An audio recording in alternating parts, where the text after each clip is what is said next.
जब अर्जुन अपने गुरु, पितामह, भाई और रिश्तेदारों पर बाण चलाने से घबराता है और कहता है कि मैं इनसे युद्ध नहीं कर सकता, तब भगवान श्री कृष्ण अर्जुन से कहते हैं कि हे अर्जुन, तुम अभी युद्ध करने से इसलिए डर रहे हो, इसलिए घबरा रहे हो क्योंकि तुम्हें ऐसा लग रहा है कि तुम्हारे सामने खड़े ये पंच तत्व पृथ्वी, अग्नि, जल, वायु, आकाश से बने अलग अलग दिखने वाले शरीर ही तुम्हारे गुरु, पितामह, भाई, रिश्तेदार है। और तुम ये सोच रहे हो कि अगर मैंने इनसे युद्ध किया और कहीं इनकी मृत्यु हो गई तो फिर मैं इनके बगैर कैसे जीऊँगा। और यही डर तुम्हें युद्ध करने से रोक रहा है। लेकिन जैसा कि मैं तुम्हें पहले बता चुका हूँ कि जीव शरीर नहीं, शरीर के अंदर मौजूद आत्मा होती है, जो ना तो कभी पैदा होती है ना ही मरती है, पर अलग अलग शरीर लेकर इस जन्म मृत्यु के चक्र में आती रहती है।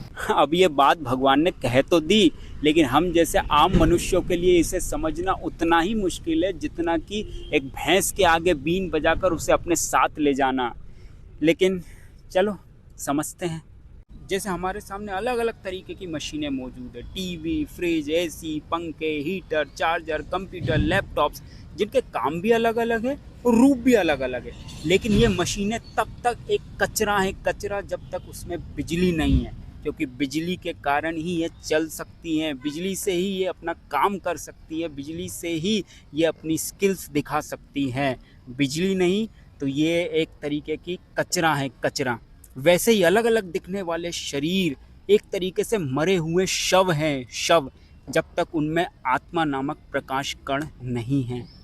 तो ये आत्मा ही शरीर को एग्जिस्टेंस में रखे हुए, अस्तित्व में रखे हुए है। आत्मा के कारण ही शरीर चलता है, दौड़ता है, काम करता है, सब कुछ करता है। वरना मरने के बाद शरीर का क्या हाल होता है ये आप सबको पहले से ही पता है। तो वो आत्मा रूपी बिजली हम हैं। मशीनें खराब हो सकती हैं, शरीर मर सकता है, लेकिन आत्मा रूपी बिजली पहले भी थी, आज भी है और कल भी रहने वाली है। इसलिए भगवान श्री कृष्ण अर्जुन से कहते हैं कि न तेवाहम जातु नासम न तुम ने में जनाधिपा न चेव न भविष्याम सर्वे व्यामता परम। यानी ऐसा कभी नहीं हुआ कि मैं ना रहा हूँ या तुम ना रहे हो अथवा ये समस्त राजा ना रहे हो, और ना ऐसा है कि भविष्य में हम लोग नहीं रहेंगे।